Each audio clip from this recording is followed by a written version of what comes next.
Morning and अस्सलाम वालेकुम। कंदील उर्दू की चौथी किताब बराए जमात चाहरों। स्टूडेंट्स, उम्मीद है आप सब खैरियत से होंगे। स्टूडेंट्स, कंदील उर्दू किताब में हम सबक एक मकड़ा और मक्खी की कहानी पढ़ रहे थे। ये एक नज़म थी जो कि किसने लिखी? अल्लामा इकबाल ने लिखी। और इसका मकसद क्या था? इससे हमें यह सबक हासिल होता है कि हमें किसी की झूठी खुशामद में नहीं आना चाहिए। लोग अपना मकसद हासिल करने के लिए हमारी झूठी खुशामद करते हैं, हमें ऐसे लोगों से दूर रहना चाहिए। जिस तरह इस कहानी में मकड़े ने मक्खी को अपनी बातों में फंसा लिया और उसे खा गया, इसी तरह लोग हमारा फ़ायदा उठाते हैं खुद झूठी खुशामद करके। स्टूडेंट्स, इस सबक की पढ़ाई हम मुकम्मल कर चुके थे। आज हम सफ़ा नंबर 116 पर इसकी सरगर्मियाँ करेंगे। सबसे पहले है, प्यारे बच्चों, अल्लामा इकबाल हमारे कौमी शायर हैं। आपकी शायरी ने बरे सगीर के मुसलमानों में जोश और आज़ादी का जज्बा बेदार किया। आपने बच्चों के लिए बहुत सी नज़में लिखी जिनमें उन्हें इंतहाई अहम पैगाम दिए गए हैं। नज़म एक मकड़ा और मक्खी एक बहुत दिलचस्प नज़म है। इसको अच्छी तरह 3-4 बार पढ़ें। इस तरह आपको समझ आ जाएगी कि इस नज़म में अल्लामा इकबाल आपको किस बात से आगाह कर रहे हैं। सही बात पर दुरुस्त का निशान लगाएं। घर क्या था? ये मकसद क्या था इस नज़म का? घर की सजावट के बारे में थी, मेहमान की इज़्ज़त के बारे में थी, खुशामद पसंद लोगों की बेवकूफ़ी के बारे में थी, या मक्खी की खूबसूरती के बारे में थी? जी हाँ स्टूडेंट्स, ये नज़म खुशामद पसंद लोगों की बेवकूफ़ी के बारे में थी। अब मश्क बे है, दिए गए अशार की इमला दुरुस्त करके लिखें। दुरुस्त किए गए अल्फाज पर आराब भी लगाएं।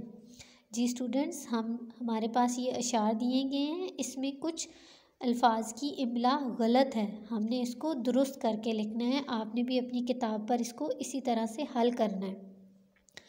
आओ जो मेरे घर में तो इज़्ज़त है ये मेरी। अब देखें, इज़्ज़त इन्होंने इसकी इमला गलत लिखी हुई है। सही इज़्ज़त का लफ्ज़ इस तरह से लिखते हैं। आपने भी अपनी किताब पर इसी तरह से इसको हल करना है। पहले अंडरलाइन करना है, फिर इसको हल करना है। वो सामने सीढ़ी है जो मंजूर हो आना।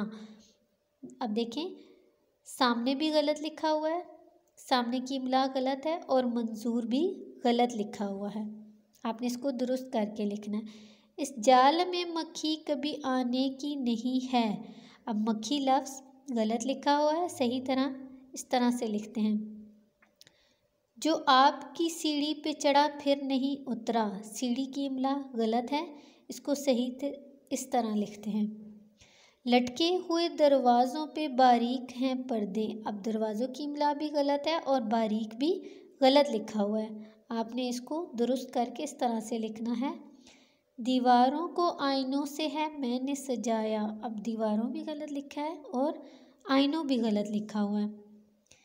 इसी तरह आंखें हैं कि हीरे की चमकती हुई कनियाँ, सर आपका अल्लाह ने कलगी से सजाया। अब देखें, हीरे भी गलत लिखा हुआ है, चमकती भी गलत लिखा हुआ है, और कनियाँ भी गलत लिखा हुआ है।